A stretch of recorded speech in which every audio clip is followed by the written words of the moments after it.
இந்த ஆழமான உரையாடலுக்கு உங்களை வரவேற்கிறோம். இன்னைக்கு நாம ஒரு மிக முக்கியமான டெக் டாபிக்க பத்தி பேச போறோம். ஆமா. இன்னைக்கு செஷன் ரொம்பவே இன்ட்ரெஸ்டிங்கா இருக்க போகுது. கண்டிப்பா. இப்போ மாடர்ன் இன்ஃப்ராஸ்ட்ரக்சர், அதாவது நவீன உள்கட்டமைப்பு பத்தின சோர்ஸ் மெட்டீரியல்ஸ் தான் இன்னைக்கு நாம அனலைஸ் பண்ண போறோம். முக்கியமா பாத்தீங்கன்னா டெராஃபார்ம் மற்றும் ஆர்கோ சிடி அப்படிங்கிற 2 பவர்ஃபுல் டூல்ஸ் பத்தி தான் பார்க்க போறோம். உட்ல இருந்து பார்த்தா இந்த 2 டூல்ஸும் ரொம்ப காம்ப்ளெக்ஸ் மாதிரி தெரியும். கரெக்ட். ஆனா ஒருவேளை நீங்க இந்த 2 டூல்ஸுக்கும் புதுசு அப்படின்னா கவலையே படாதீங்க. எந்த விதமான டெக்னிக்கல் குழப்பமும் இல்லாம ரொம்ப பிராக்டிக்கலா இதை புரிஞ்சுக்கிற மாதிரி தான் இந்த செஷன் உங்களுக்காக டிசைன் பண்ணப்பட்டிருக்கு. டெக்னாலஜி உலகத்துல எப்போதுமே நிறைய பஸ்வேர்ட்ஸ் இருக்கும். ஆனா அதோட அடிப்படையை நாம சரியா புரிஞ்சுக்கிட்டா எல்லாமே ரொம்ப சுலபம்தான். எக்ஸாக்ட்லி. இன்னைக்கு நாம இந்த டெரஃபார்ம், ஆர்கோ சிடி ரெண்டையும் அப்படியே மனப்பாடம் பண்ண போறதில்ல. மாறாக இது ரெண்டும் எப்படி ஒர்க் ஆகுது, ஏன் இவ்ளோ பாப்புலரா இருக்குன்னு ரியல் வேர்ல்டு உதாரணங்களோட பார்க்க போறோம். ஓகே. அப்போ இத கொஞ்சம் பிரித்து மேயலாம். முதல்ல நிறைய பேருக்கு, குறிப்பா புதுசா இந்த ஃபீல்டுக்கு வர்றவங்களுக்கு ஒரு குழப்பம் வரும். என்ன குழப்பம்? அதாவது நம்ம கிட்ட தான் கிட்டாப்ஸ் இருக்கு, ஆர்கோ சிடி இருக்கு, அப்புறம் எதுக்கு டெராஃபார்ம் தேவை? ரெண்டுமே இன்ஃப்ராஸ்ட்ரக்சரை உருவாக்குற டூல்ஸ் தானே அப்படிங்கிற ஒரு கேள்வி வரும். ஆமா, இது ரொம்ப சாதாரணமா வர டவுட் தான். இந்த கேள்விக்கான பதிலத்தான் நாம இன்னைக்கு டீகோட் பண்ண போறோம். மாடர்ன் இன்ஃப்ராஸ்ட்ரக்சர் எப்பவுமே ஏன் ஒரு 2 லேயர் அப்ரோச், அதாவது 2 அடுக்குகளா செயல்படுது அப்படிங்கறத தெளிவா பார்க்க போறோம். அது ஒரு ரொம்ப நியாயமான கேள்வி. வெளியில இருந்து பார்க்கும்போது ரெண்டுமே கம்ப்யூட்டர்களை உருவாக்குற, மேனேஜ் பண்ற டூல்ஸ் மாதிரி தான் தெரியும். ஆனா இங்க ஒரு ஃபேசினேட்டிங்கான விஷயம் என்னன்னா, இது ரெண்டும் கம்ப்ளீட்டா வேற வேற லேயர்கள்ல வேலை செய்யுது. இது ரொம்ப சிம்பிளா புரிஞ்சுக்க ஒரு வீட்டை புதிதாக கட்டுற உதாரணத்தை நாம எடுத்துக்கலாம். ஆமா, அந்த அனலோஜி ரொம்ப ஆப்டா இருக்கும். நீங்க டெராஃபார்ம ஒரு வீட்டை புதிதாக கட்டுறதோட ஒப்பிடலாம். கரெக்ட். அதாவது அஸ்திவாரம் போடுறது, சுவர்கள் எழுப்புறது, எலக்ட்ரிக்கல் வயரிங் பண்றது எல்லாமே டெராஃபார்ம். எக்ஸாக்ட்லி. ஆனா ஆர்கோ சிடி அப்படிங்கிறது அந்த கட்டி முடிச்ச வீட்டுக்குள்ள என்னென்ன ஃபர்னிச்சர் இருக்கணும், இன்டீரியர் டிசைன் எப்படி இருக்கணும்னு பாக்குறது. எந்தெந்த பொருள் எங்கெங்க இருக்கணும்னு முடிவு பண்ணி மேனேஜ் பண்றது இல்லையா? ஆமா. இந்த ஒரு பிக்சரை உங்க மைண்ட்ல வச்சுக்கோங்க. இது ரொம்ப யூஸ்ஃபுல்லா இருக்கும். ஓகே. இப்போ நாம முதல் அடுக்கான லேயர் ஏக்கு வருவோம். அதாவது வீட்டை வடிவமைக்கிற டெராஃபார்ம். இத டெக்னிக்கலா கிளவுட் இன்ஃப்ராஸ்ட்ரக்சர் லேயர் அப்படின்னு சொல்லுவோம். அப்போ இதோட வேலை என்ன? டெராஃபார்மோட மெயின் வேலை என்னன்னா, AWS, கூகுள் கிளவுட் அல்லது அஜூர் மாதிரி கிளவுட் பிளாட்ஃபார்ம்ஸ்ல போய் உங்களுக்கான ஒரு பிரத்யேகமான இடத்தை உருவாக்குறது தான். ஓகே. அப்போ அந்த அடித்தளத்துல நிஜமா என்னென்ன இருக்கும்? இப்போ நான் AWS யூஸ் பண்றேன்னு வெச்சுப்போம். டெராஃபார்ம் அங்க போய் என்னென்ன உருவாக்கும்? ஒரு வீடு கட்டும்போது நமக்கு எப்படி காம்பவுண்ட் சுவர், அறைகள், செக்யூரிட்டி கேட் இதெல்லாம் தேவையோ, அதே மாதிரி கிளவுட்லயும் சில பேசிக் பில்டிங் பிளாக்ஸ் இருக்கு. உதாரணத்துக்கு VPC, அதாவது வர்ச்சுவல் பிரைவேட் கிளவுட் மற்றும் சப்நெட்ஸை சொல்லலாம். இதுதான் உங்க நெட்வொர்க்கோட அவுட்டர் பவுண்டரி மற்றும் உள்ள இருக்கிற ரூம்ஸ் மாதிரி. ஓகே. செக்யூரிட்டிக்கு என்ன பண்ணும்? அதுக்கு IAM ரோல்ஸ் இருக்கு. அதாவது யாருக்கெல்லாம் இந்த வீட்டுக்குள்ள வர ஆக்சஸ் இருக்குன்னு முடிவு பண்ற செக்யூரிட்டி சிஸ்டம். அதுக்கப்புறம் ரொம்ப முக்கியமா EKS கிளஸ்டர், எலாஸ்டிக் குபர்னெட்டிஸ் சர்வீஸ். ஆமா, அதுதான் அந்த வீட்டோட மெயின் ஸ்ட்ரக்சர். இது போக லோட் பேலன்சர்ஸ், RDS மாதிரியான டேட்டாபேஸ்களை உருவாக்குறது எல்லாமே டெராஃபார்ம் தான் பண்ணும். இன்ட்ரெஸ்டிங். ஆனா எனக்கு ஒரு சின்ன கேள்வி. சொல்லுங்க.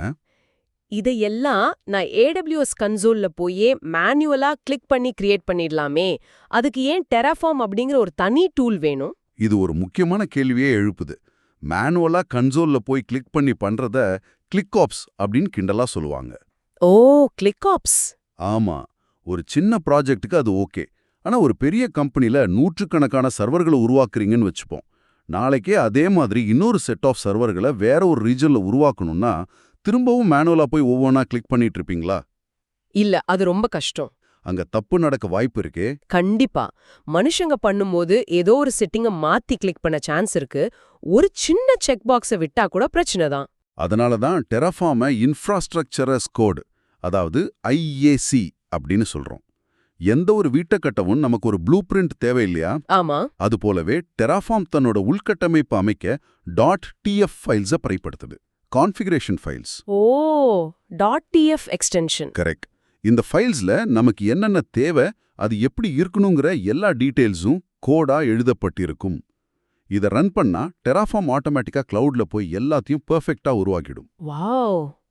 அப்போ கோடு மூலமாவே கம்ப்ளீட் இன்ஃப்ராஸ்ட்ரக்சரை நம்ம கண்ட்ரோல் பண்ணலாம். சரி, ப்ளூ பிரிண்ட் ரெடி, டெராஃபார்ம் வீடும் கட்டியாச்சு. இதுக்கப்புறம் என்ன நடக்கும்? அடுத்து ரொம்ப முக்கியமான ஒரு விஷயம் இருக்கு. நம்ம சோர்ஸ் மெட்டீரியல்ஸ்ல ஸ்டேட் ஃபைல் அப்படின்னு ஒரு கான்செப்ட் ரொம்ப டீப்பா விவாதிக்கப்பட்டிருக்கு. அதை பத்தி கொஞ்சம் சொல்லுங்களேன். கண்டிப்பா, டெராஃபார்மோட ஆர்கிடெக்சர்ல இந்த ஸ்டேட் ஃபைல் ரொம்பவே முக்கியமானது. டெராஃபார்ம் கிளவுட்ல போய் எல்லாத்தையும் உருவாக்கிடுச்சு சரி. ஆனா நாளைக்கு நீங்க கோட்ல ஏதாவது ஒரு சின்ன மாற்றம் பண்ணி மறுபடியும் ரன் பண்ணும்போது ஏற்கனவே கிளவுட்ல என்னென்ன இருக்கு அப்படிங்கிற விஷயம் டெராஃபார்ம்க்கு எப்படி தெரியும்? ஒவ்வொரு முறையும் அது கிளவுட்ல போய் தேடிட்டு இருக்க முடியாது இல்லையா? எக்ஸாக்ட்லி. அதனால தான் என்னென்ன உருவாக்கணும் அப்படிங்கிற ஒரு கம்ப்ளீட் ரெக்கார்டை அது ஒரு ஃபைல்ல சேவ் பண்ணி வச்சுக்கும். அதுதான் terraform.tf ஸ்டேட் ஃபைல். இத ஒரு நினைவு புத்தகம் அல்லது ஒரு லெஜர் மாதிரி எடுத்துக்கலாமா? தான் கட்டின வீட்ல எத்தனை ரூம் இருக்கு, என்னென்ன டேட்டாபேஸ் இருக்குன்னு அது குறிச்சு வச்சுக்குது. 100க்கு 100 அதான். ஆனா இங்க தான் ஒரு சிக்கல் வருது. என்ன சிக்கல்? ட்ரிஃப்ட் அப்படின்னு சொற்கிறது. ட்ரிஃப்ட் உதாரணத்துக்கு டெராஃபார்ம் ஒரு டேட்டாபேஸ் உருவாக்கி இருக்கு. அதோட ஸ்டேட் ஃபைல்லையும் அதை நோட் பண்ணி வச்சிருக்கு. ஆனா உங்க டீம்ல யாரோ ஒருத்தர் தெரியாம AWS கன்சோல்ல போய் அந்த டேட்டாபேஸை மேனுவலா டெலீட் பண்ணிட்டாருன்னு வச்சுப்போம். அட பாவமே. அதாவது வீட்டின் ஒரு சுவரை யாரோ இடிச்சிட்டாங்க. இப்போ நம்ம ப்ளூ பிரிண்ட்லயும் ஸ்டேட் ஃபைல்லையும் சுவர் இருக்குன்னு காட்டுது, ஆனா நிஜத்துல அங்க சுவர் இல்ல. கரெக்ட். இதத்தான் ட்ரிஃப்ட் அல்லது விலகல் அப்படின்னு சொல்றோம், சரியா? ஆமா. இந்த மாதிரி நேரத்துல நீங்க டெராஃபார்ம் பிளான் அப்படிங்கிற கமாண்டை ரன் பண்ணீங்கன்னா டெராஃபார்ம் உடனே தன்னோட ஸ்டேட் ஃபைல்லையும் நிஜ கிளவுட் அமைப்பையும் ஒப்பிட்டு பார்க்கும். ஓ, செக் பண்ணும். ஹே, இங்க ஒரு முரண்பாடு இருக்கு, ஒரு டேட்டாபேஸை காணோம் அப்படின்னு அந்த ட்ரிஃப்ட்டை உடனே கண்டுபிடிச்சு உங்களுக்கு ரிப்போர்ட் பண்ணும். இங்கேதான் இது ரொம்ப இன்ட்ரெஸ்டிங் ஆகுது. டெராஃபார்ம் அந்த தப்ப கண்டுபிடிச்சிடுச்சு, ஆனா அது தானாவே அந்த சுவரை மறுபடியும் கட்டிடுமா? அதாவது ஆட்டோமேட்டிக்கா ஃபிக்ஸ் பண்ணிடுமா? அதுதான் இல்ல. டெராஃபார்ம் அந்த தப்ப தானாவே சரி செய்யாது. No auto fix. ஏன்? ஒரு ஆட்டோமேஷன் டூல் தப்ப கண்டுபிடிச்ச உடனே அதை ஆட்டோமேட்டிக்கா சரி பண்றது தானே லாஜிக். ஏன் அது வெயிட் பண்ணுது? இத ஒரு பெரிய பிக்சரோட கனெக்ட் பண்ணி பார்த்தா அதோட காரணம் புரியும். கிளவுட் லேயர்ல நடக்கிற மாற்றங்கள் ரொம்ப சென்சிட்டிவானது. கண்டிப்பா. ஒருவேளை யாரோ ஒருத்தர் வேணுனே ஒரு நெட்வொர்க் இஷ்யூவை சால்வ் பண்றதுக்காக மேனுவலா ஒரு செட்டிங்கை மாத்திருக்கலாம். அந்த நேரத்துல டெராஃபார்ம் தானாவே உள்ள வந்து அந்த செட்டிங்கை பழையபடி மாத்திச்சுன்னா மொத்த சிஸ்டமும் கிராஷ் ஆக வாய்ப்பு இருக்கு. ஓஹோ. அடித்தள கட்டமைப்புல, அதாவது கிளவுட் லேயர்ல பிளாஸ்ட் ரேடியஸ் ரொம்ப அதிகம். பாதிப்போட அளவு பெருசா இருக்கும். ஆமா, தப்பா ஒரு விபிசியோ டேட்டாபேஸ் ஆட்டோமேட்டிக்கா டெலீட் ஆன மொத்த கம்பெனியே நின்னுடும். அதனால தான் டெராஃபார்ம் அதை மேனுவலா ஒரு இன்ஜினியர் ரிவ்யூ பண்ற வரைக்கும் வெயிட் பண்ணும். ஓ, பெர்மிஷன் கேக்கும். ஆமா, ஒரு மனுஷன் அந்த முரண்பாட்டை பார்த்துட்டு ஆமா இது தப்பு தான், இதை பழையபடியே சரி செய் அப்படின்னு முடிவு பண்ணி டெராஃபார்ம் அப்ளை அப்படிங்கிற கமாண்டை மேனுவலா ரன் பண்ணா மட்டும்தான் டெராஃபார்ம் அந்த டேட்டாபேஸை மறுபடியும் உருவாக்கும். மனிதர்களோட ஒப்புதல் இல்லாம அது எந்த ஆக்ஷனும் எடுக்காது. கரெக்ட். ஓகே, இப்போ எனக்கு டெராஃபார்மோட ரோல் ரொம்ப தெளிவா புரிஞ்சிருச்சு. வீட்டை கட்டுது, ஸ்டேட் ஃபைல் வச்சு ஞாபகம் வச்சுக்குது, தப்பு நடந்தா கண்டுபிடிக்குது, ஆனா நாம சொல்ற வரைக்கும் ஆக்ஷன் எடுக்காது. Perfect summary.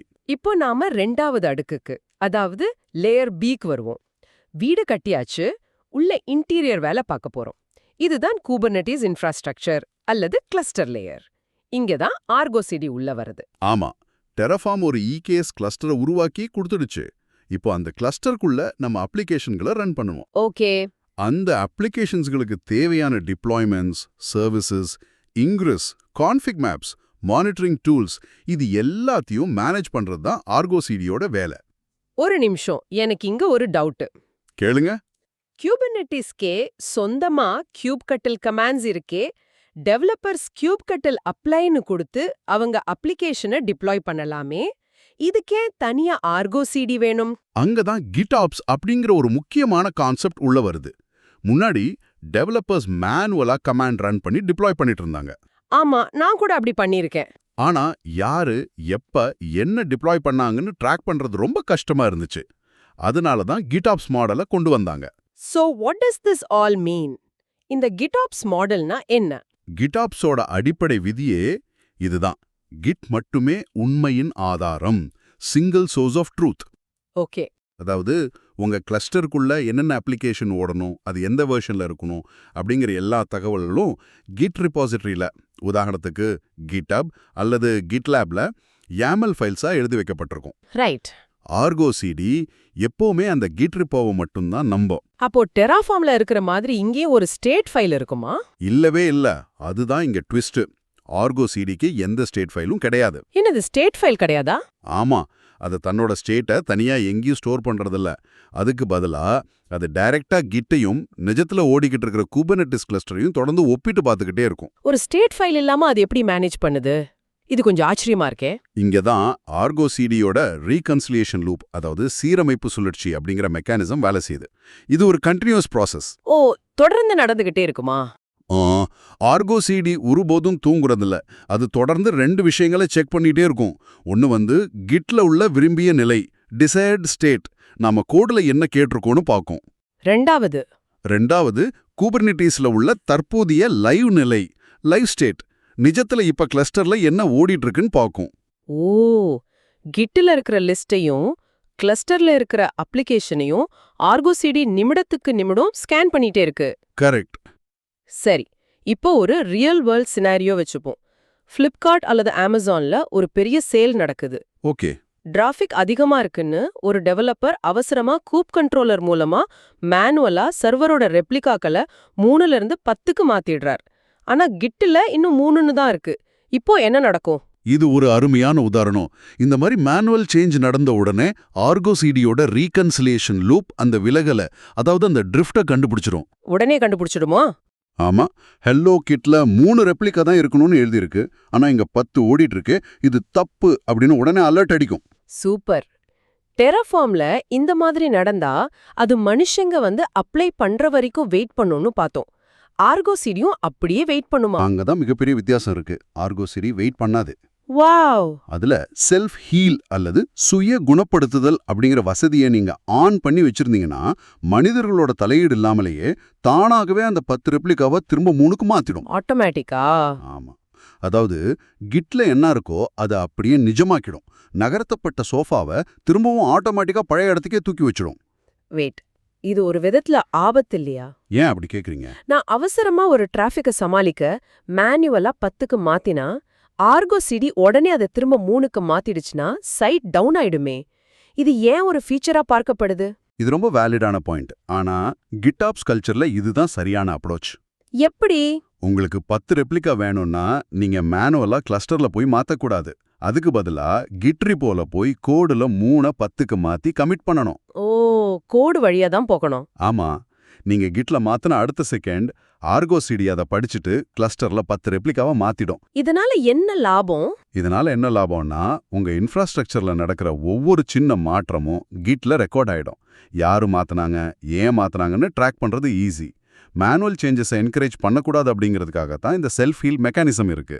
ஆஹா, இப்பதான் அந்த முழு லாஜிக்கும் புரியுது. தானியங்கி சரிசெய்தல், அதாவது ஆட்டோ கரெக்ஷன் எவ்வளவு பவர்ஃபுல்னு தெரியுது. கண்டிப்பா. கிளவுட் லேயர்ல தப்பு நடந்தா மனிதர்களோட பெர்மிஷன் தேவைப்படுது, ஏன்னா அங்க ரிஸ்க் அதிகம். ஆனா கிளஸ்டர் லேயர்ல ஆர்கோ சிடி மனுஷங்களுக்காக வெயிட் பண்ணாம கிட்ட மட்டுமே நம்பி உடனுக்குடன் பிழைகளை திருத்திடுது. எக்ஸாக்ட்லி. 2 டூல்ஸுமே ட்ரிஃப்ட கண்டுபிடிக்கிறதுல கில்லாடிகள். ஆனா அதை எப்படி ஹேண்டில் பண்றாங்க அப்படிங்கிறதுல தான் அவங்களோட பிலாசபி மாறுபடுது. சூப்பர். இதுவரைக்கும் நாம பார்த்தத நம்ம கேட்பவர்களுக்காக ஒரு முறை ரொம்ப சுருக்கமா சொல்றேன். சொல்லுங்க. பாயிண்ட் 1, டெராஃபார்ம் கிளவுட் லேயர்ல வேலை செய்யும். ஆர்கோ சிடி கிளஸ்டர் லேயர்ல வேலை செய்யும். கரெக்ட். பாயிண்ட் 2, டெராஃபார்ம் தனக்கென ஒரு ஸ்டேட் ஃபைலை மெயின்டைன் பண்ணும். ஆனா ஆர்கோ சிடிக்கு அப்படி எதுவும் கிடையாது. அது கிட்ட மட்டுமே சோர்ஸா நம்பும். பெர்ஃபெக்ட். பாயிண்ட் 3, டெராஃபார்ம்ல முரண்பாடு வந்தா அது மனுஷங்களோட ஒப்புதலுக்கு பின்பே சரி செய்யும். ஆனா ஆர்கோ சிடி செல்ஃப் ஹீல் மூலமா தானாகவே பிழைகளை ஆட்டோ கரெக்ட் பண்ணிடும். ரொம்ப தெளிவான சம்மரி. இப்போ இந்த கான்செப்ட்ஸை நல்லா புரிஞ்சுக்கிட்டோம். ஆனா ரியல் வேர்ல்ட்ல ஒரு பெரிய என்டர்பிரைஸ் கம்பெனில இது எப்படி ஒர்க் ஆகும்? ஆமா, என்டர்பிரைஸ் பேட்டர்ன்ல இது ரெண்டும் எப்படி ஒன்னா சேர்ந்து வேலை செய்யுதுன்னு பாப்போம். ஒரு பெரிய கம்பெனில இதை எப்படி இம்ப்ளிமெண்ட் பண்றாங்க? ஏன்னா ரெண்டையும் தனித்தனியா மேனேஜ் பண்றது கஷ்டம் இல்லையா? அதனால தான் ஒரு நேர்த்தியான செயின் ரியாக்ஷன் மாதிரி இதை டிசைன் பண்ணுவாங்க. ஒரு கம்பெனில பிளாட்ஃபார்ம் டீம் அப்படின்னு ஒரு டீம் இருப்பாங்க. ஓகே. அவங்க முதல்ல டெராஃபார்ம் கோட எழுதுவாங்க. அதை ரன் பண்ண உடனே AWSல நெட்வொர்க் உருவாகும். அதுக்குள்ள ஒரு EKS கிளஸ்டர் உருவாகும். இப்போ வீடு தயார். சரி, வீடு தயார். இப்போ ஆர்கோ சிடி எப்படி உள்ள வரும்? அதுதான் பியூட்டி. அதே டெராஃபார்ம் கோடு மூலமாகவே அந்த புதுசா உருவாக்குன EKS கிளஸ்டருக்குள்ள ஆர்கோ சிடியையும் இன்ஸ்டால் பண்ணிடுவாங்க. ஓஹோ. அதாவது வீட்டை கட்டி முடிச்ச கையோட இன்டீரியர் டிசைனரையும் உள்ள இறக்கி விட்டுடுவாங்க. வாவ், டெராஃபார்ம் தான் ஆர்கோ சிடியே இன்ஸ்டால் பண்ணுதா? ஆமா, ஒன்ஸ் ஆர்கோ சிடி அந்த கிளஸ்டருக்குள்ள உட்கார்ந்து ஆக்டிவ் ஆன உடனே டெராஃபார்ம் அமைதியா பின்வாங்கிடும். இதுக்கப்புறம் கிளஸ்டருக்குள்ள நடக்கிற எல்லா வேலைகளையும் ஆர்கோ சிடி டேக் ஓவர் பண்ணிக்கும். ஓ, அப்புறம் அப்ளிகேஷன்ஸ் எப்படி வரும்? டெவலப்பர்ஸ் அவங்க அப்ளிகேஷன் கோட எழுதி கிட்ல புஷ் பண்ணுவாங்க. ஒரு CI பைப்லைன், அதாவது கண்டினியூவஸ் இன்டகிரேஷன் ரன் ஆகி அந்த அப்ளிகேஷனை டெஸ்ட் பண்ணி புது வெர்ஷனை தயார் பண்ணும். ரைட். அதை கிட்ல அப்டேட் பண்ண உடனே ஆர்கோ சிடி அதை பார்த்துட்டு ஆட்டோமேட்டிக்கா கிளஸ்டருக்குள்ள டிப்ளாய் பண்ணிடும். ஒரு பெர்ஃபெக்ட்டான ஹேண்ட் ஆஃப். டெராஃபார்ம் ஒரு ஸ்ட்ராங்கான அஸ்திவாரத்தை அமைச்சு கொடுக்குது. ஆர்கோ சிடி அந்த அஸ்திவாரத்துல உட்கார்ந்துகிட்டு அப்ளிகேஷன்ஸை ரொம்ப ஸ்மூதா ரன் பண்ண வைக்குது. உண்மைதான், இது ஒரு அற்புதமான பார்ட்னர்ஷிப். இதனால டெவலப்பர்ஸ்க்கு கிளவுட் இன்ஃப்ராஸ்ட்ரக்சர் பத்தியோ நெட்வொர்க்கிங் பத்தியோ எந்த கவலையும் தேவையில்ல. அவங்க பாட்டுக்கு கோடை எழுதி கிட்ல கமிட் பண்ணிட்டு போயிட்டே இருக்கலாம். மீதி ஆர்கோ சிடி பார்த்துக்கும். இப்போ இந்த ஆழமான உரையாடலை கேட்டுட்டு இருக்கிறவங்களுக்கு ஒரு கேள்வி வரலாம். இதெல்லாம் தெரிஞ்சுக்கிறதால எனக்கு என்ன லாபம்? நான் ஏன் இதெல்லாம் கேர் பண்ணிக்கணும் அப்படின்னு. நல்ல கேள்வி. நீங்க ஐடி ஃபீல்டுல ஒரு டெவலப்பரா இருக்கலாம், இல்ல டெஸ்டரா இருக்கலாம், இல்ல புதுசா படிக்கிறவரா கூட இருக்கலாம். ஆமா. இன்னைக்கு மார்க்கெட்ல பிளாட்ஃபார்ம் இன்ஜினியரிங் அப்படிங்கிறது தான் உச்சக்கட்ட ட்ரெண்ட்.